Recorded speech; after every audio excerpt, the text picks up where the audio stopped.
We all want to make a positive impact on the world, but what do we have to experience to get there? This is Stripped Bare FM, where our shared stories of strategy, raw talk, and real people uplift and inspire you. Now, welcome the host of Stripped Bare FM, Catherine Contos. Hello, everyone. How do you go from child rape to inspiring a movement against sexual assault? Today on Stripped Bare FM, we have the honor of talking to Maria Trusa, the author of Yo Dijo No Más. She is also a speaker, a CEO at Forme Medical Center in White Plains, New York, and the creator of the movement of Yo Dijo No Más. Let's take a moment right here to share my book, Soul Shaker, A Whirlwind Awakening. It is a book that will tell you about my personal struggles on divorce, losing a business, all while having cancer, and how I used those experiences to catapult me to my optimal life and business. If you want to know how I did it, you can order it via my website, catherinecontos.com. Now back to our guest. Welcome, Maria. Are you ready for some raw talk? I am ready. Catherine, thank you so much for having me on your podcast. It is an honor for me always to be able to have a platform where I can tell my story and continue to make an impact on so many people that need to hear stories like mine and start breaking their silence so that they can change their lives as well. Thank you so much. Thank you, Maria, for being here with us today. It's truly an honor for us and the listeners to get this moment in time with you. You are quite the inspirational lady and a force to be reckoned with. The success you have achieved today is short of a miracle considering how early in your life you almost lost your life and your spirit. I have you on the show today because your story and your strength to overcome such trauma has to be heard. So let's go back to when you were a child in the Dominican Republic. Tell us a bit about how your young life unfolded. Thank you. Catherine, I look at my life in decades, and I look at the first decade of my life as a traumatic and one of the most difficult decades. Nothing that I've gone through, and I'm already at the age of 55, I can tell you that nothing compares to be in a space where you want to pretty much just die. I went to a place during the first few years of my life where I really didn't want to exist. And it started with the fact that my mom had to leave to come to the United States and leave us. I was 8 years old. My little brother was 3 years old, and my other brother was 11, and my two older brothers came with my mother, and she left us, and she had to leave us in different places, and we could not see each other much. And not only did I felt I lost my mom, but I lost my sibling, and I was in tremendous void. And I ended up going to a friend of my mother, my cousins of my mother, far cousins, and I didn't pretty much exist. But that was compared to what happened to me later on, a year later, that actually it was nothing compared to the fact that a year later, my mom is able to raise enough money, and she decided to bring the family together and ask my father, who was an alcoholic, she asked him to basically move in with us. And there was someone that was there to help us and take care of us. Her name was Paula. And Paula came to take care of us. And my father was supposed to provide food for us. And we were extremely poor. I mean, to the point where I walked most of the time barefooted. And sometimes we didn't even have food to eat. I remember a Christmas where, we were eating bread with butter. And and we got some grapes, from our neighbors, and we were thrilled to get some grapes. And my father was with his mistress and unfortunately very irresponsible. So he moved in with us. And one night, my father, who was supposed to be my protector, you think of a father and you think of someone that is supposed to protect the children.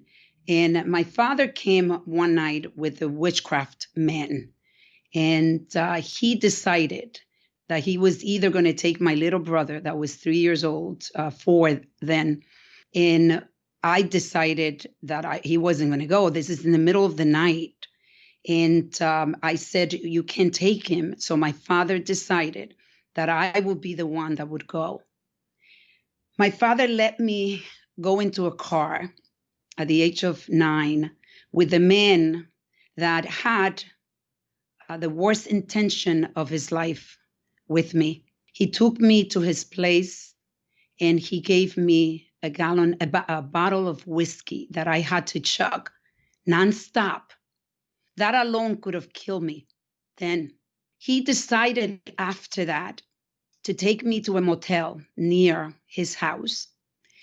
And he took my body, my little body, minute by minute, hour by hour, until he got exhausted and he had destroyed my body. Then he let me go and he went to sleep. It was the worst night of my life. I actually didn't know if I was going to make it. I didn't know if I was going to make it out of the bathroom when I could hardly walk to go to the bathroom. I was bleeding so much.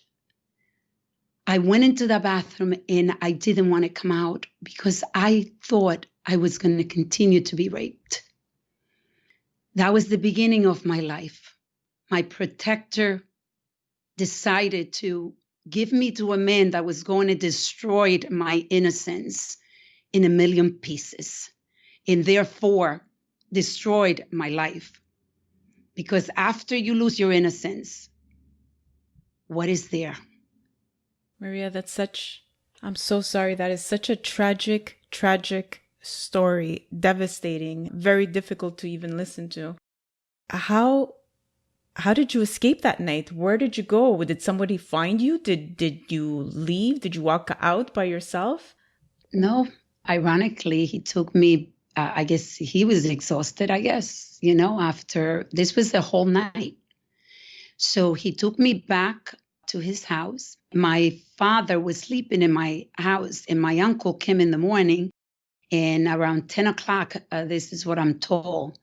Around 10 o'clock, my uncle comes and my brother Billy, that was, by then 12 years old, he's telling my uncle they took her, this guy took her, and my uncle took a machete. I mean, you have to realize that I come from a very small town in the Dominican Republic called Licey al Medio.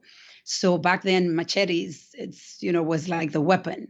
So my uncle took a machete with my brother and they went searching for me. They went to the guy's house. We had not gotten there.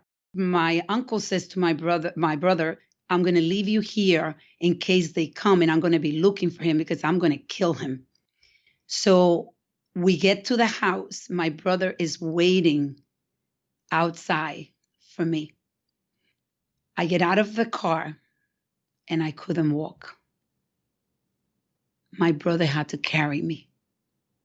Ironically, that man took me back to my house with my brother in the car. So he thought that he had somehow, because he threatened me before he gave me the whiskey. He threatened me that if I said anything of what was going to happen that night, my family will be killed and I will be killed. So he thought I wasn't going to say anything. So we got home and my father was there waiting for me. That was the last time I saw my father. Have you ever faced this man again? I never could. They actually were going to trial, but I was in no shape to testify so I had to go.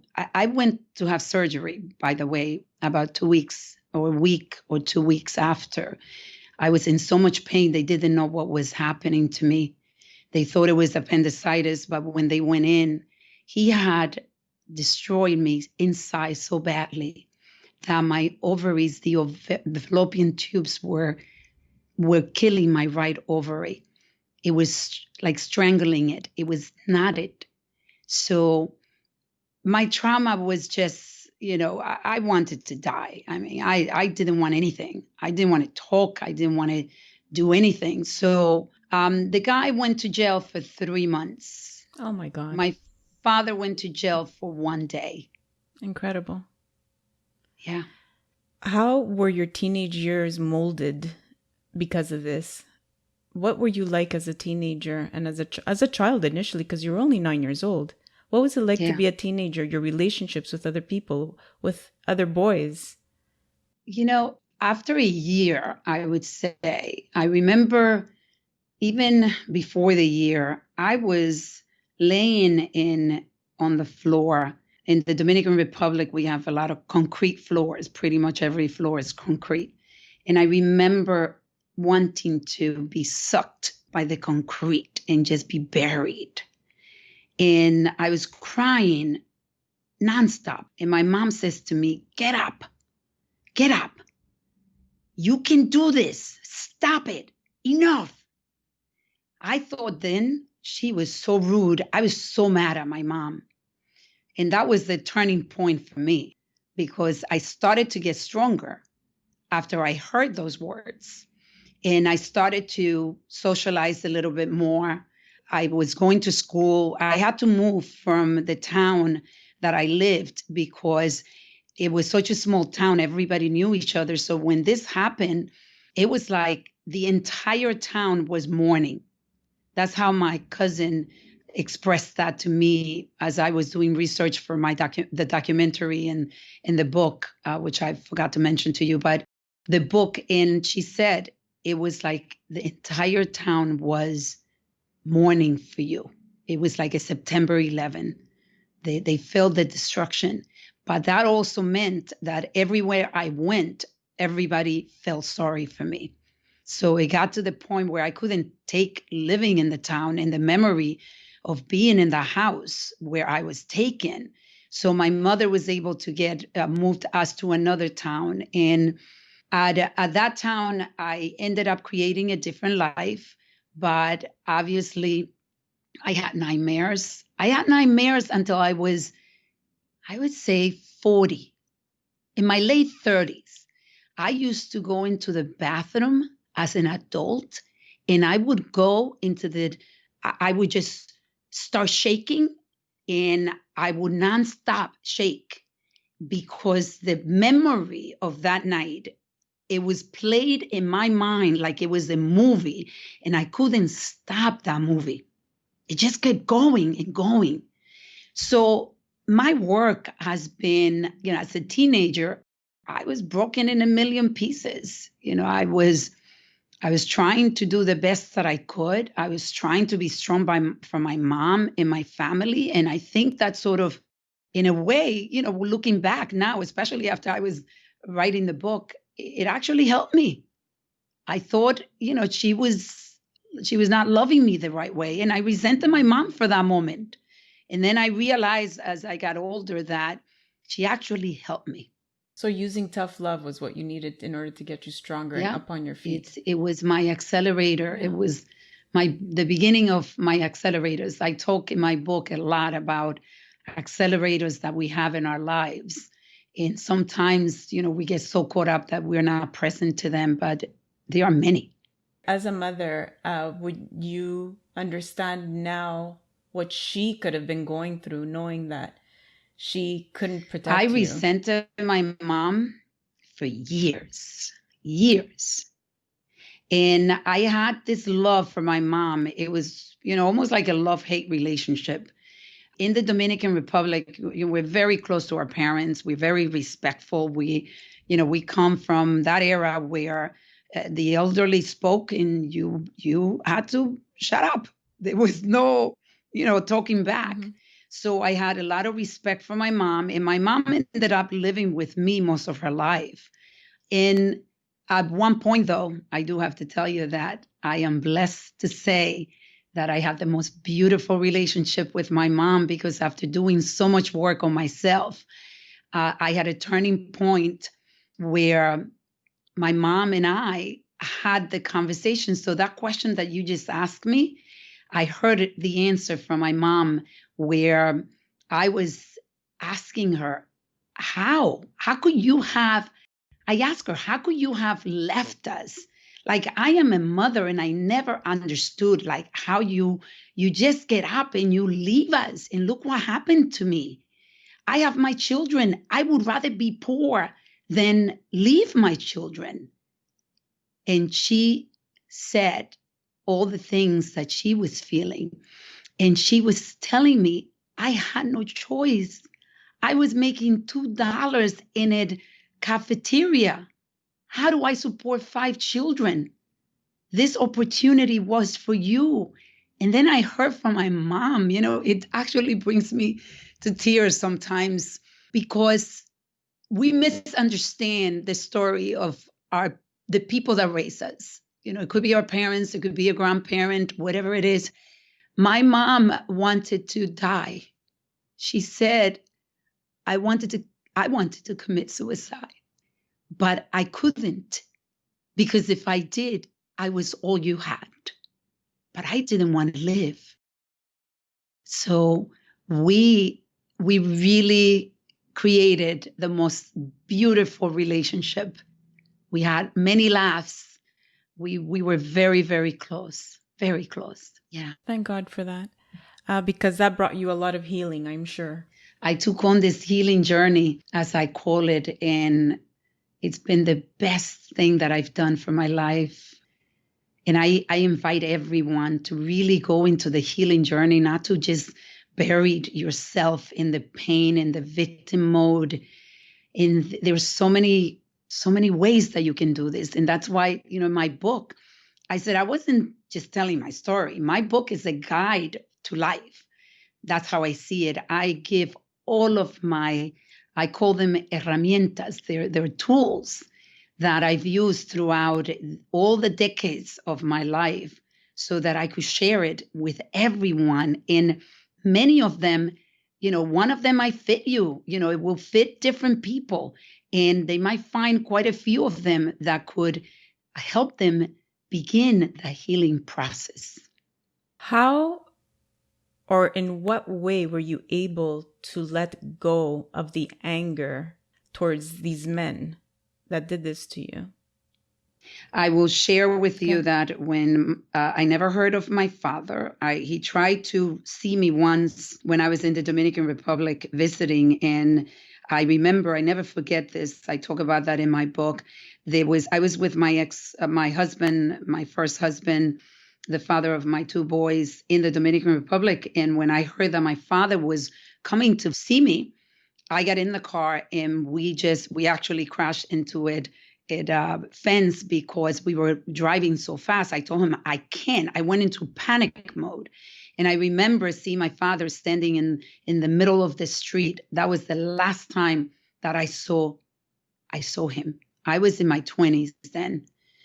And my father, I never heard of my father again, never heard from him again. But there was one day where I got a call from my uncle that my father was dying. My father died when he was in his 50s, and he died of a brain tumor. And when he couldn't speak, so he could only write. Do you know that the last words that he wrote was, please ask Maria to forgive me? Oh my God. And I got a call from uncle asking me. He said, your father is dying, and he is asking for you to please forgive him before he leaves. And I prayed. I got on my knees and I prayed, and I said, God, help me.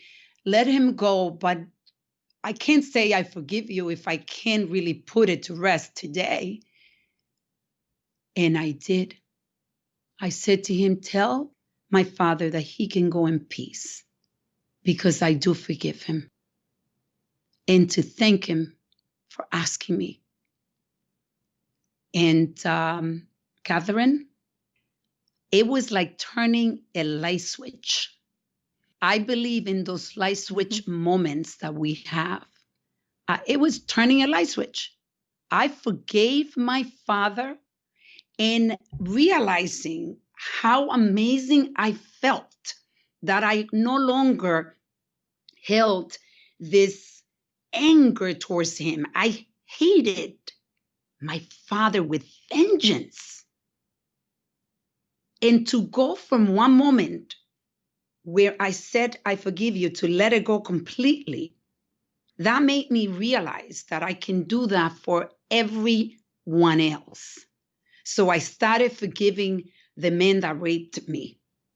I started forgiving myself for thinking at times, because when we go through a trauma like that, part of the side effect of that trauma is that you believe somehow that you had something to do with it. And I forgave myself. I started forgiving myself, forgiving my father, forgiving the men that raped me. And then I started looking for forgiveness for my mother, understanding for my mother. That was the biggest catalyst in my life.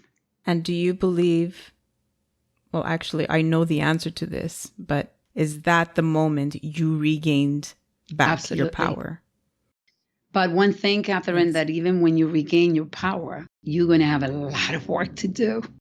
Right. But by regaining my power, then it made me realize, well, if I can do this, I could do a lot more. I don't want to live in pain. I don't want to live in anxiety. I lived in anxiety for 15 years. Anxiety where it was hard for me to breathe. I would always go, I would wake up in the morning in anxiety. I would go to sleep in anxiety. I was afraid of the night. The night, even to this day, believe it or not, I'm still working through the night because I have less patience at night. And I actually have shared this with my daughter, my 12-year-old. She knows about the story because before the book came out and the movement that I'm working on, I wanted to make sure that I told her. So I got help from my friends who are therapists, and they guided me on what to say, how to say it, and all of that. So I told her the story to my daughter, and I tell her, mommy, at night before I go to sleep, I don't have a lot of patience sometimes. I just want to go to sleep, and I'm a little bit impatient with you sometimes, but I want you to understand where that comes from. But I also want you to know that mommy's working at it. Because in life, we are going to be working at our lives always. It's just, I have a little less work to do. A lot less work to do right now. So what were the strategies you took? Or what did you do throughout, quickly? What did you do in order to get to where you are today? Because today you are a successful entrepreneur. You are the CEO of a clinic. Can you tell me a little more of what you did throughout the years? Was it therapy? Was it books? What did you do to get you to the point where all this changed for you and you use it to help others? I call them small deposits every day. Every day I worked on myself. Either there's so many different ways. I mean, it was a whole list of tools. First, it was reading self-help books because I didn't have the money to go to a therapist. And I obsessed with self books. Then when I was able to get therapy, I went for 6 years of therapy. I did the landmark education seminar. I went through seminars after seminars, reading, having gratitude journals, getting connected to spiritually, working on my spiritual connection with God. Every day, creating routines and habits that were going to be positive in my life. Working out. I started working out about 30 years ago, keeping with my workout consistently, creating habits. But you do this Some people want to run a marathon and they don't think they have to train. You have to. By the way, I ran my first marathon last year at the age of 55. Oh, congratulations. Thank you. I ran the New York City Marathon. Oh, wow. And that was, one of those, I create, I say that I want to live a limitless life. So that was one of those challenges, to live that limitless life. So life is just like the marathon. I mean, I had so much reflection when I was training for the marathon, because I started training 3 miles a week. I ended up running 40 miles a week training, a total of 300 miles before I ran those 26.2 miles. That is life. That is exactly. I wish I could tell you there's a secret and there's a formula that you can get there a lot fast. No, you have to start. You have to decide. When you have that accelerator that starts, and then you start getting more accelerators, and you start being present to the fact that these are signs that are going to continue taking you there. But one of the most important thing is that we need to understand our subconscious mind, and we need to figure out a way to love ourselves through affirmations. I am a huge believer in affirmations. We can learn to start creating. That's the biggest. And I know that for many people, it's a little uncomfortable to stand in front of a mirror and start loving your body and start loving with all its imperfection, loving yourself and saying how smart you are, how beautiful you are. Because, Catherine, people throughout their lives, you affirm every day you wake up. But unfortunately, the affirmations are negative. So what you believe, what you imagine, and you believe, you create. So if in the morning you imagine that you're not going to have enough money to pay your rent, that you're not going to have enough money, to buy food, that you're struggling, oh my God, I don't love my job, and this is crazy, and I'm not going to, all that negative, I'm not going to lose the weight that I want to lose, I'm going to continue to be heavy, all of those are affirmations. And you're saying it and you're giving it even more power, because what you believe, what you imagine, you believe, you create. The same way that you do this daily in a negative way, you could start believing, you could start imagining and believing and creating a new life, a new positive life. Right. Pivoting it to negative into positive. Yes. It's a decision. It's a decision. Yep. Incredible lessons and incredible insights on people understanding that, it doesn't take a day or two or a week or a month or even a few months of just doing something and then giving up. Yeah. Our mental state needs a workout, just like our body. Absolutely. Every day. Every day. So today you are the CEO of a medical clinic.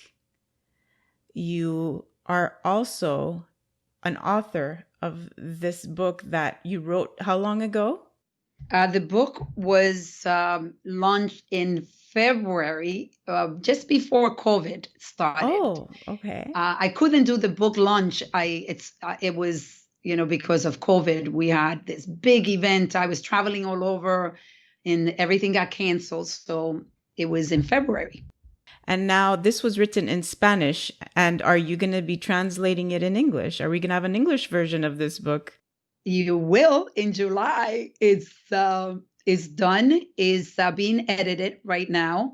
And the book is coming out in July. The Audible in Spanish is coming out in July. One of those limitless moments is that I'm going to do my own Audible. That's a challenge for me, but I love to create those challenges that are going to continue to take me to limits and break them. So that will take a little longer, I'm sure. But in July, the book will be in Spanish and English, and it will be Spanish Audible. Amazing. I don't think I would want to hear this book read by anybody else but you. Because I don't think anybody could take in that emotion and those moments better than the person that went through them. It's pretty powerful. I am getting so many amazing reviews. I had a man that called me 2 weeks ago, and he's in his 60s. And he called me and he FaceTimed me. He's somebody I know as an acquaintance, and he was crying. He was crying. He had read my book. And this is a reaction that I get in the women that are reading it. And I wrote it in Spanish because our Latino community, I really want to make a serious impact in the world, but definitely wanted to start with our Latino community because they need it desperately. And that's why you're also creating this movement as well, right? Yeah. So the movement is coming out in July as well. I am finishing it up. There is a lot that goes into creating a movement. You know, some people think it's just something just becomes a movement, but when you have a purpose as big as this, for me, it's my second mission, I call it, because my first mission is what I'm fulfilling right now of providing healthcare to the undocumented population, the uninsured, underserved community, and making sure that we're doing it with dignity and that we're educating them. So I'm living that for 5 years. This has been my purpose every day that I wake up. And my new purpose is to impact millions of people, because what I've gone through, unfortunately, my story is a very, very common story, and no one talks about it. In our Latino community, there is not many people talking about that they were sexually abused at the age of 9. My family never talked about this story. My nieces and nephew just heard them for the first time last year. And I want to stop that and that is the reason for the movement, because since we don't talk about it, the abusers are okay because they know that they're not going to go to jail. They're going to continue to be abusing. And the abuser, most of the time, they're family friends and they're the own family members. So the name of the movement is going to be called #NoDijoNoMás. Yo digo no más, which means I say no more. I say no more. And we're going to be inviting everyone to start talking and breaking the silence. Because if we don't break the silence, we're going to continue this vicious cycle that is in our culture. It is inverted in our culture deeply. And my legacy will be to be a catalyst for that change. And I have no doubt you will be quite successful at it. Thank you. Maria, I know my listeners would love to know even more about you and your strategies on how you made it through this adversity, from adversity to success. So let's take a quick peek and fast track through some questions, okay? Are you ready? Yes. Okay. So really quick answers. What is the one thing you are most excited about today? My movement. Share with us your one personal habit that makes you successful and keeps you inspired. Working out at 5:30 in the morning, 6 days a week. Wow. What book would you recommend to our Stripped Bare listeners and why? I got to recommend two. The Magic of Thinking Big by David Schwartz. Tremendous book. Everyone should read that book. The other one is The Power of the Subconscious Mind by Joseph Murphy. The Power of the Subconscious Mind, boy, it is the first time that I understood how my subconscious drives 95% of my decisions. And if you don't change your subconscious through affirmations, you're going to continue the same behaviors and you don't even know why. Perfect. And now for our soul shaker question. If you woke up tomorrow and you were stripped bare of everything in your business and only had shelter, food, and your family, what would be the first things you would do in the next 30 days with only $500 in the bank? I will buy gummy bears for my grandchildren because when I see the faces of my granddaughter and my grandson, when Oma has, that's how they call me, brings them gummy bear and their face light up, there is nothing better than that. I would buy ice cream for my daughter because she loves ice cream and I get to see that beautiful face. And then I will be very careful to spend the rest. I will make sure that I'm saving it because that's all I would have. That's great. So, Maria, on a final and last note, what's the one takeaway message my listeners need to hear today? You need to create those habits that are automatic habits. I call them like you are a robot. You get up in the morning and you create those habits that are just happening without you even noticing. For example, I've created a habit of getting my gym clothes ready in the morning so that when I get up, I'm not even thinking of what to wear. And the fact is that little habit has taken me all this time for 30 years working out consistently. In many of those tiny little sound bites, I call them, those sound bites, it's what's going to get you to win the game. And winning the game is getting to a place where your heart and soul is at peace. Thank you, Maria. Not only did you survive that night, but you reinvented yourself into this inspirational force. How can people connect with you? So definitely go buy my book. And by the way, my book, 50% of the proceeds is going into our nonprofit called Promise to Aid that is there to help our patients that don't have insurance get surgeries, get access to medication and all of that, in addition to mental health. So any purchase from the movement we have a store in my website, which I will give you in addition to the book. It is going to Promise to Aid for mental health, because we are going to provide mental health to many of the people that are going to start telling their story, because without mental health, it is a longer process. It is a painful process. So you can get my book and buy anything to donate to Promise to Aid through my website, mariatrusa.org, mariatrusa.org. My book is also in Amazon. Amazing, Maria. Thank you so much. And I'm asking my listeners to please buy her book and help her with this movement and her voice. It is a tremendous voice that I know is going to go very far and wide and is going to help a lot of people. Thank you so much, Maria, for sharing with us your Stripped Bare story today with us. Thank you, Catherine. That's all for this episode of Stripped Bare FM. Start living your best life. Head to CatherineContos.com for more information and resources, as well as ways to connect with Catherine directly. That's available exclusively on Catherine with a C, KONTOS.com.